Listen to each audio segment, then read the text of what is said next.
Je vous le disais, la troisième réunion du G20 des ministres des Finances et des gouverneurs des banques centrales se tient dans la ville de Chengdu, dans la province du Sichuan.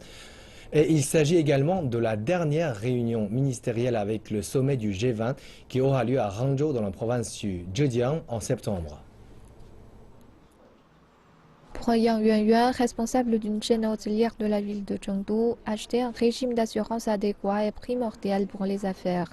Pendant 7 ans, Yang a essayé différentes compagnies d'assurance étrangères et nationales, déclarant que l'indemnisation fait profiter son entreprise et ses clients.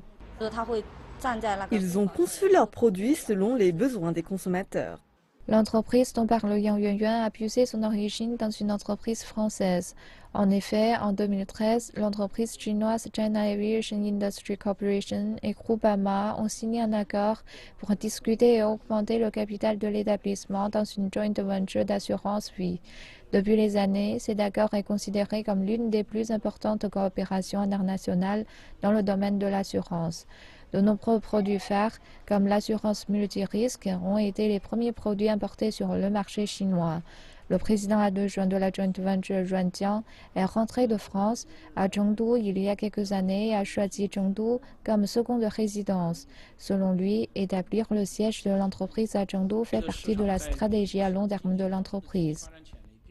Le développement rapide des marchés financiers locaux bénéficieront de la croissance de l'industrie et nous savons que la croissance économique et celle de l'industrie financière ont été relativement ralenties. Cependant, dans la province du Sichuan, il existe un important potentiel. Monsieur Luo Yun de Chengdu Financial City déclare que la ville cherche à devenir la terre intérieure montagneuse d'une économie ouverte et le centre financier de la Chine du Sud-Ouest. En adoptant des caractéristiques internationales, Chengdu a attiré de nombreuses institutions ces dernières années avec près de 400 institutions financières établies dans les sièges de Chengdu Financial City. Nos clients souhaitent venir à Chengdu car ils voient le volume du marché de Chengdu, les services gouvernementaux, les ressources humaines et le soutien technique qui correspondent tout à fait à leurs besoins. En plus, grâce à un bon service fourni par Chengdu Financial City, le coût de l'ensemble est beaucoup plus faible que ceux de Beijing, Shanghai, Guangzhou ou encore Shenzhen. Les statistiques montrent qu'en 2015, il y avait plus de 249 000 nouvelles entités immatriculées à Chengdu, avec un capital supplémentaire dépassant les 10 millions de dollars et une croissance de 103% par rapport à la même période de l'année précédente. Nous avons aperçu de grandes possibilités grâce à la réunion G20 des ministres de la Finance et des gouverneurs de la Banque centrale tenue ici à Chengdu. Tous les partenaires potentiels comme les bourses de Hong Kong, de Singapour, de Francfort et de Corée du Sud et les ministres financiers de ces pays sont à Chengdu. Nous avons construit un fonds international de la ville. Nous espérons importer des fonds spéculatifs et des fonds quantitatifs dans les affaires de Chengdu très bientôt.